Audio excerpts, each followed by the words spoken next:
Melissa Lee. Thank you very much, Mr. Speaker. I shall make very brief two points that I would actually like to make. One is that I would have thought that the opposition understood about competition. I thought competition was actually a good thing.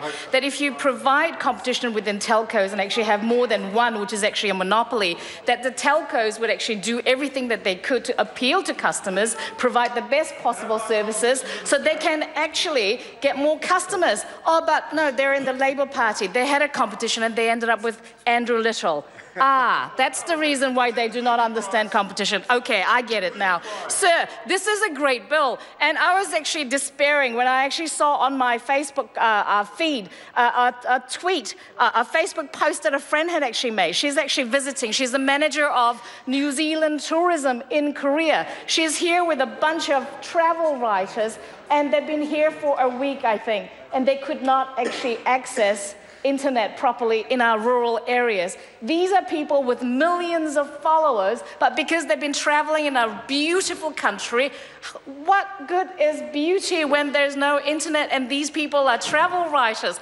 They finally get to a place where they can actually tweet, and that's the photo that I actually get, and I lament the day that we have very fast internet. This is a great bill.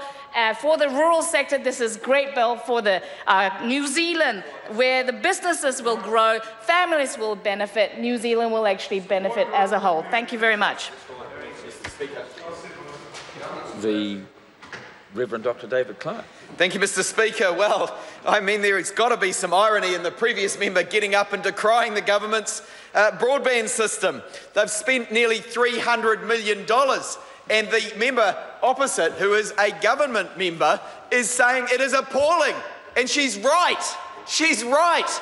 That's the kind of confession from a government that is so out of touch, it thinks it can tell New Zealanders it's spending $300 million of their money and deliver no result. That is what we have opposite.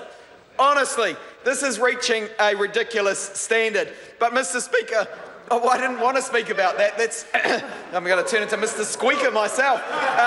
What I wanted to talk about was a contribution from the Honourable Amy Adams, the woman in charge of this bill. The Minister said in her speech introducing the bill, and I read it here, "The industry will not need to put their prices up or explain to their customers why their bill is changing." Those are words from the Minister's mouth.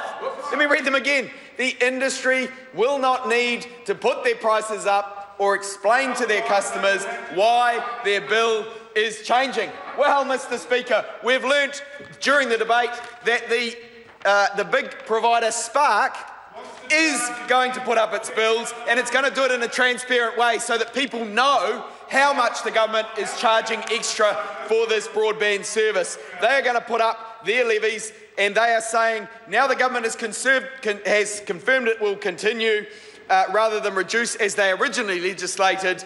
It will put upward pressure on future costs, and they will have to pass that cost through to their broadband and on-account mobile customers.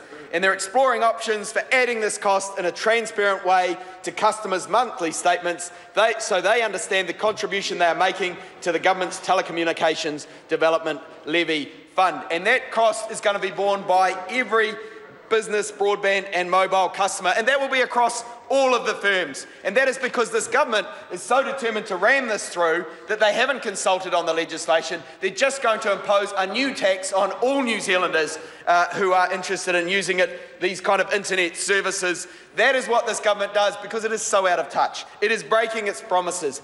It had those promises, of course, that we remember, that this government would return to a surplus. That was their big promise, their central promise in their last election campaign. Well, we found out yesterday we were told to wait. We were told to wait for the surprise. Well, the surprise was no surprise. For the 7th time in a row, this government has failed to deliver a surplus. They keep promising it. They keep promising it. always jam tomorrow. The wage rises, they've broken that promise. They said they'd deliver 7,000 increases by 2016. Well, now they're saying those increases won't be delivered till 2019. They're leaving it to the next government to deliver the wage increases, Mr. Speaker. This is a government that cannot keep its word any longer. They did it with the GST increase. If we think back, John Key said there will be no increase in GST, and then, lo and behold, once he was elected, up it went to 15%. That was at the same time, of course, as they delivered those tax cuts to the very wealthiest New Zealanders, while middle New Zealand is struggling every day, going out to work, trying to pay the bills, but getting behind, because this government does not have their concerns at heart. It only has at heart the interests of the 1%, the very, very elite, those who have the capital from a previous generation. That's all they're interested in serving. They are not interested in the people that go out every day and work hard to try and get ahead, to try and look out for their families. Well, on this side of the house we are. On this side of the house we are. And we are upset that they have broken their promises, because they were elected on those promises. They were elected on the promise of a surplus. They were elected on the promise of increasing wages, and now they are not delivering. They said they'd introduce no new taxes. We've had 3 in this budget. We've had 3 in this budget. And I'll read again from the departmental disclosure statement that the department put out, that the minister will have seen. And it says, are there in this bill any changes in the nature of a tax? 4.2, does the bill create or amend a power to impose a fee, levy or charge in the nature of a tax? And in big, bold capitals, it says next to that, yes. Yes, this is in the nature of a tax. And now we hear that the telecommunications providers are going to pass it on to their consumers. And that makes a lie of what the minister said. The minister said the industry will not need to put up their prices or explain to their customers why their bill is changing.